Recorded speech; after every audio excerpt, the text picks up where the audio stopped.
ನಾನು ಕಳೆದ ಬಾರಿ ಹೇಳಿದಂಥ ಒಂದು ವಿಷಯ, ನಮ್ಮನ್ನ ಯಾವುದೋ ಒಂದು ವಿಷಯಕ್ಕೆ ಹರ್ಟ್ ಮಾಡಿ ನಮ್ಮ ಪ್ರತಿಕ್ರಿಯೆಯನ್ನ ಮತ್ತೆ ಹರ್ಟ್ ಅಂತ ತೋರಿಸುವಂತ ಜನ, ಟಾಕ್ಸಿಕ್ ಜನ, ಅವರಿಂದ ಆದಷ್ಟು ದೂರ ಇರೋಣ ಅನ್ನುವಂತ ಒಂದು ಮಾತನ್ನು ಕೇಳಿದ್ದೆ.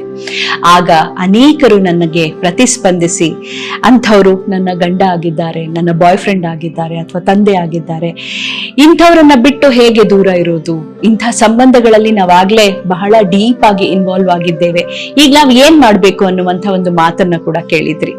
ಹೌದು, ಕೆಲವೊಮ್ಮೆ ಇಂಥವ್ರು ನಮ್ಮ ಜೊತೆ ಒಂದು ಆಳವಾದ ಸಂಬಂಧದಲ್ಲಿ ಇರ್ತಾರೆ, ಅವರಿಂದ ಸಂಬಂಧವನ್ನ ಕಡ್ಕೊಳ್ಳೋದು ಬಹಳ ಕಷ್ಟ.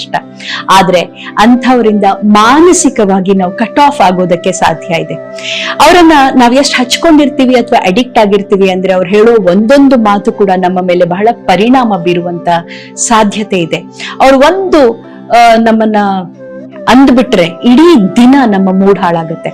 ಅದರ ಬದಲಾಗಿ ನಾವು ಅವರಿಂದ ಎಮೋಷನಲಿ ಕಟ್ ಆಫ್ ಆದಾಗ, ಅವ್ರು ನಮ್ಮ ಪಕ್ಕ ಎಂಥ ದೊಂಬರಾಟ ಆಡಿದ್ರು ಕೂಡ ಅದು ನಮ್ಮ ಮನಸ್ಸಿನ ಮೇಲೆ ಪರಿಣಾಮ ಬೀರೋದಿಲ್ಲ, ನಮ್ಮ ಗುರಿ ಎಡಗಿನ ನಮ್ಮ ದೃಷ್ಟಿಕೋನ ಕೂಡ ಬದಲಾಯಿಸೋದಿಲ್ಲ. ಸೊ ಇಂಥ ಟಾಕ್ಸಿಕ್ ರಿಲೇಶನ್ಶಿಪ್ ಇಂದ ಹೊರಗೆ ಬರಕ್ ಆಗ್ದಲೇ ಇದ್ರೆ ಅಂಥವ್ರಿಂದ ಇನ್ಫ್ಲೂಯೆನ್ಸ್ ಮಾತ್ರ ಆಗ್ಬೇಡಿ. ಅವ್ರು ಯಾವುದೇ ಕಾರಣಕ್ಕೂ ನಿಮ್ಮ ಆತ್ಮವಿಶ್ವಾಸನ ಹಾಳು ಮಾಡಬಾರ್ದು. ಅಷ್ಟು ಕಾನ್ಫಿಡೆನ್ಸ್ ನಮ್ಮ ಬಗ್ಗೆ ನಮ್ಗಿದ್ರೆ ಸಾಕು.